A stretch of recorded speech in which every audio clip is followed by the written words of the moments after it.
تو ان کو قانونی مدد کی ضرورت تھی انڈیا میں. تو انڈیا میں جو ہمارے ساتھی وکیل ہیں ان سے انصار برنی ٹرسٹ نے رابطہ قائم کر لیا ہے، اور وہ انہوں نے ان کو یقین دہانی کرائی ہے کہ ان کے بچے ان کو وہ قانونی طریقے سے ضرور دلوائیں گے، ورنہ کسی بھی صورت میں بچوں سے ملاقات کے لیے ان کو ویزا دلوانے میں مدد کریں گے تاکہ یہ وہاں جا کے بچوں کو مل سکیں. اور جو طریقہ کار اس وقت وہاں اپنایا جا رہا ہے وہ انسانیت کے لیے بڑے تکلیف دہ ہے کہ آپ چھوٹے بچوں کو جس انداز میں ٹریٹ کر رہے ہیں وہاں پہ، جو سکھا رہے ہیں وہاں پہ، وہ بین الاقوامی قوانین کی سنگین خلاف ورزی ہے. اور میں نے جن وکیل صاحب سے، مومن ملک صاحب سے بات کی ہے، میں ان کو بہت اچھی طرح جانتا ہوں.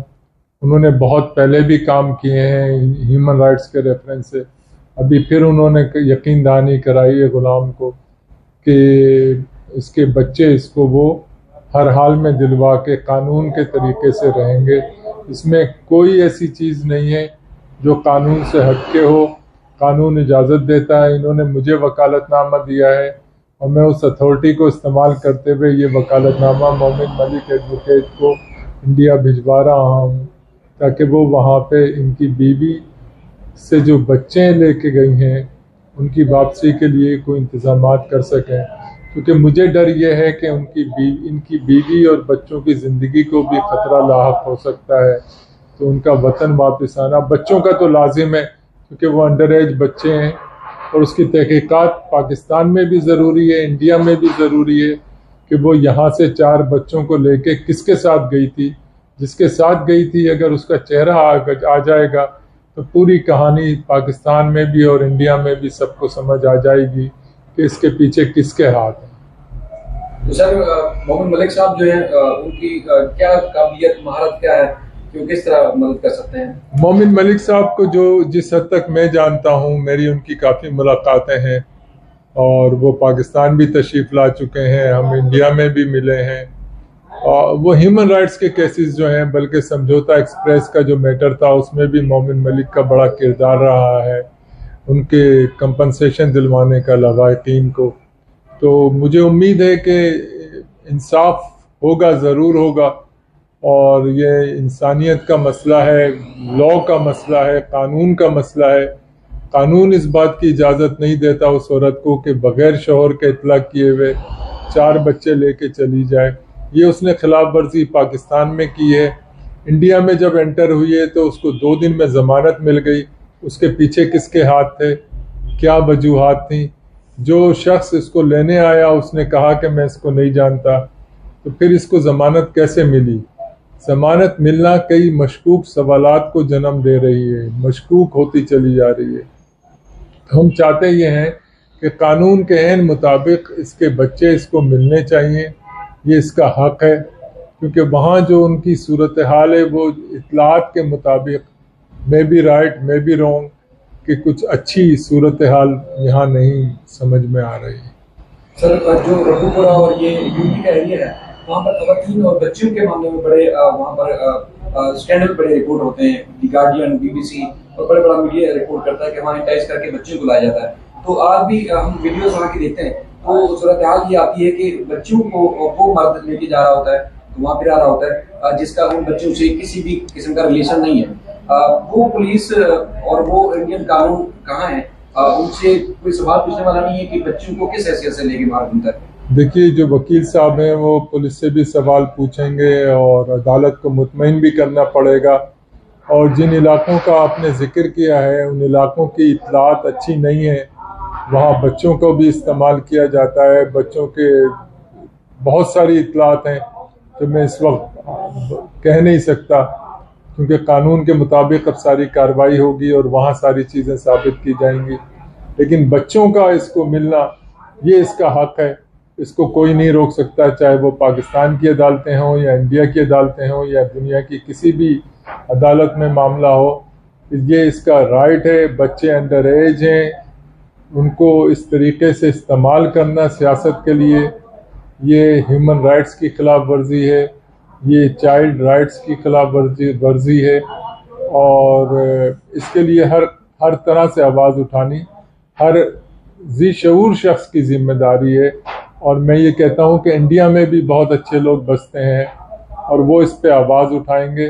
ہم حق کی بات کر رہے ہیں، ہم انصاف کی بات کر رہے ہیں، ہم کوئی انڈیا پاکستان کی بات نہیں کر رہے، ہم کسی مخصوص بات میں نہیں جا رہے۔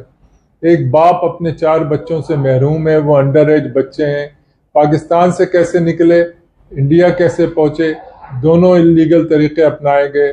ان اللیگل طریقوں کو ختم کر کے اس کی بچوں کی واپسی، ہم اس کی بیوی کی بات نہیں کر رہے، وہ آنا چاہتی ہے آئے، نہیں آنا چاہتی نہیں آئے، وہ اس کا اور اس کا میٹر ہے، لیکن بچے اس کو ملنا یہ لازم ہے، اور مجھے امید ہے کہ وہاں جو وکلا ہیں وہ بھی اس پہ آواز اٹھائیں گے اور اس کے بچے باپ تک ضرور پہنچائیں گے۔ حیدر بھائی آج مطمئن ہے؟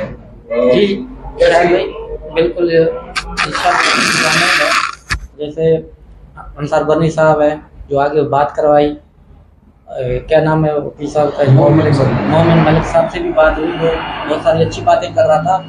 بولتا ہے کہ اے پی سی کیا ہے اس کو میں یاد دلاؤں گا کہ آپ جو بچوں کو جو ایسی غلط باتیں کرتا ہے، جو بچوں کو گھماتا ہے، یہ تو بالکل بے بنیاد باتیں ہیں۔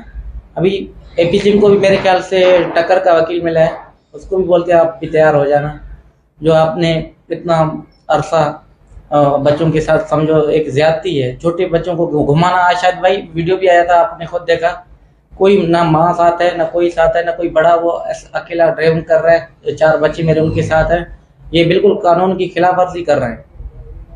ٹھیک ہے میڈم، آپ کا معاملہ ہے تو ایک خاتون کے ساتھ مطلب یہاں سے بارڈر پر کراس کر جانا، اور اس کے بعد جو وہاں سے میسیجز اور ویڈیوز کی شکل میں چیزیں دیکھنے میں آتی ہیں کہ چھوٹی چھوٹی معصوم بچیاں ہیں، کیا کوئی عورت ماں کسی غیر محرم کو یہ اختیار دے سکتی ہے کہ وہ چھوٹی چھوٹی بچوں کو لے کے اس طرح گھومے، اور وہاں انسانی حقوق کی تنظیمیں بھی خاموش ہیں اور انڈیا میں کوئی لوگ بھی بات نہیں کر رہے اس معاملے میں؟ بالکل آپ ٹھیک کہہ رہے ہیں۔ جب یہ ہمارے پاس غلام حیدر آیا ہے اور اس نے اپنی ہمیں اسٹوری بتائی اور یہ سیما حیدر کی ساری اسٹوری پتہ چلی تو ہمیں یہ سن کر بہت دکھ ہوا۔ ہم یہاں انصار برنی ٹرسٹ میں ہم ہر ایک کے انسانی حقوق کی حفاظت کرتے ہیں، اس کے لیے ہم لڑتے ہیں، تو چاہے وہ ماں ہو چاہے باپ ہو۔ یہاں پہ زیادتی باپ کے ساتھ ہوئی ہے، ماں جو ہے باپ کی اجازت کے بغیر اس کے بچے لے کے یہاں سے فرار ہو گئی ہے، جبکہ باپ جو ہے دوسرے ملک میں محنت مشقت کر کے یہاں پیسے بھیج رہا تھا جس پہ اس کے بچے بیوی پل رہے تھے۔ تو بغیر کسی اطلاع کے اور ایک عورت جو ہے پاکستان سے انڈیا پہنچ گئی، یہ مجھے بڑی حیرت ہے، یہ کوئی اتنا آسان کام نہیں ہے۔ اور وہ ظاہر ڈائریکٹ فلائٹ تو کوئی تھی نہیں، وایا 2 ملکوں کے وہ گئی ہے، اور کس نے ویزا ارینج کیا، کیسے اس کے ٹکٹس بنے، کیسے وہ 4 بچوں کو لے کے نکل گئی، اور کیسے وہاں ان کا استقبال ہو رہا ہے۔ ہم تو یہ سنتے ہیں کہ وہاں سے یہاں کوئی آ جائے یا یہاں سے وہاں چلا جائے مشکل میں ہو جاتا ہے، تو یہ کیوں مشکل میں نہیں ہوئی؟ اور یہ کسی ایک غیر محرم، ایک بالکل وہ آدمی کون ہے، کس کے ساتھ رہ رہی ہے، اور وہ بچوں کے ساتھ اس کا کیا سلوک ہے، ہم تک تو یہ خبریں نہیں پہنچ رہی۔ ہو سکتا ہے وہ ان کے ساتھ اچھا سلوک نہ کر رہا ہو سکتا ہے وہ صرف اس عورت کو بلانا چاہ رہا ہو، اس کے ساتھ اس کا افیئر ہے یا واٹ ایور جو بھی اس کے تعلقات ہیں، وہ دونوں ایڈلٹس ہیں، وہ اپنے بارے میں فیصلہ کر سکتے ہیں، لیکن بچے اپنے بارے میں فیصلہ نہیں کر سکتے۔ بچے یہاں مجبور ہے، ہو سکتا ہے وہ اپنے باپ کو بہت مس کرتے ہو، بہت روتے ہوں راتوں کو، ماں کو کہتے ہو باپ کے پاس جانے، لیکن ظاہر ہے وہ خبریں ہم تک نہیں پہنچ رہی۔ تو یہ ہمارا فرض ہے کہ ہم ان کا ساتھ دیں اور باپ سے بچوں کو ملوائیں، نہ ان کو اس کی ماں کو یہ حق ہے کہ وہ ان کا مذہب تبدیل کرے، ان کو اس سے دور رکھے بلا ضرورت۔ کبھی ہم نے کوئی ایسی خبر نہیں سنی کہ باپ نے کوئی ان کے ساتھ زیادتی کی ہے، کوئی ابیوز ہوا ہے بچوں کے ساتھ، یا باپ ان کی ضرورتیں پوری نہیں کر رہا تھا، کوئی خواہش کو، تو پھر وہ کیوں بچوں کو لے کے گئی ہے باپ سے؟ تو یہ جو ہے یہ بہت زیادتی ہے، اور ہم اس کا پورا ساتھ دیں گے۔ ہم نے انڈیا میں